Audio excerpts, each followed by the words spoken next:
Brown University will no longer discipline a student who is accused of violating the school's code of conduct after sending a Doge-like email to university administrators.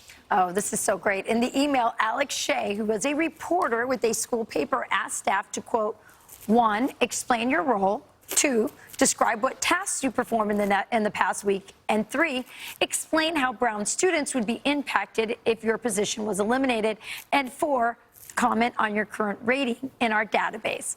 Brown University student Alex Shieh joins us now. Alex, well, you were doing some very interesting work. You are a journalist student. Explain to me what you hoped to get out of this, and then what the reaction from the university was. Yeah, so prices at the Ivy League are just skyrocketing like crazy. At Brown, it's going to be $93,000 a year next year.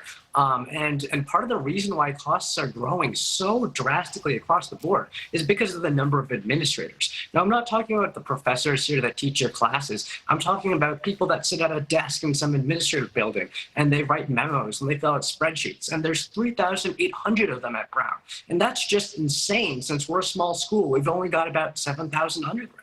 And so I emailed all of them to the email you mentioned to ask them what happened. And I guess when you investigate the administration investigates you back. A bunch of deans teamed up to charge me with various things from emotional harm to violating the technology policy, and they just threw the entire rule book at me. But I mean, like you said, I was cleared earlier this week. They determined that I hadn't done anything wrong, and I think it's pretty clear this was retaliation against me because they didn't like my reporting. So I'm just sort of digesting a few of the numbers that you just threw out. First, that Brown is going to charge $93 grand per year next year. That's wild. And then secondly, did you say that it was roughly a 1-to-2 administrator to undergrad ratio? That is also, I can't imagine how you could possibly justify that. I am curious, Alex, did any of these administrators or bureaucrats actually respond to your email and answer your questions? We got some good responses. We got a person who told us how he runs the engineering workshop, and he sounds like a pretty important guy. But for the most part, Brown told people not to respond.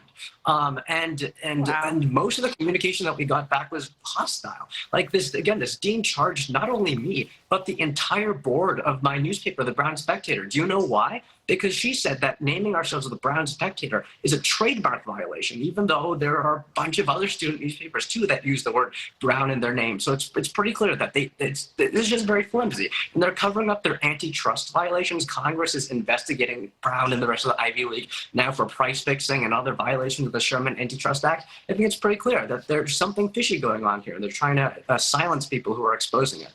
Yeah, I really hope that we pull federal funding on all these private Shieh universities. Frankly, I'm curious as to what your fellow students think about it, not the ones in your conservative paper who have also been persecuted by the university, but mainly the general population, the student body. Are they as outraged as you are at how many administrators there are per student, which is mind-blowing? Are they outraged by the tuition and what they're getting back from that outrageous amount of money?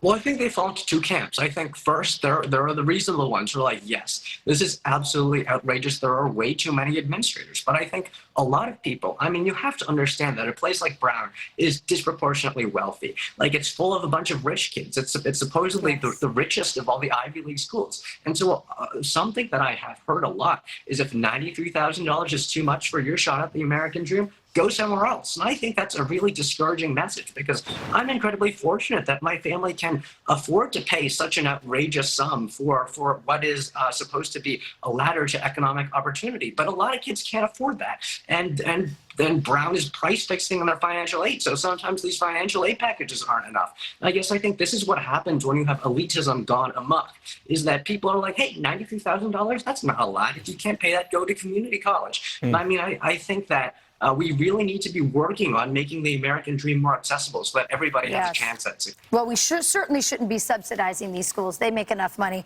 I really appreciate what you're doing, doging the administration at an Ivy League. Brilliant. Bravo. Kudos to you. Thank you, Alex. Thank you.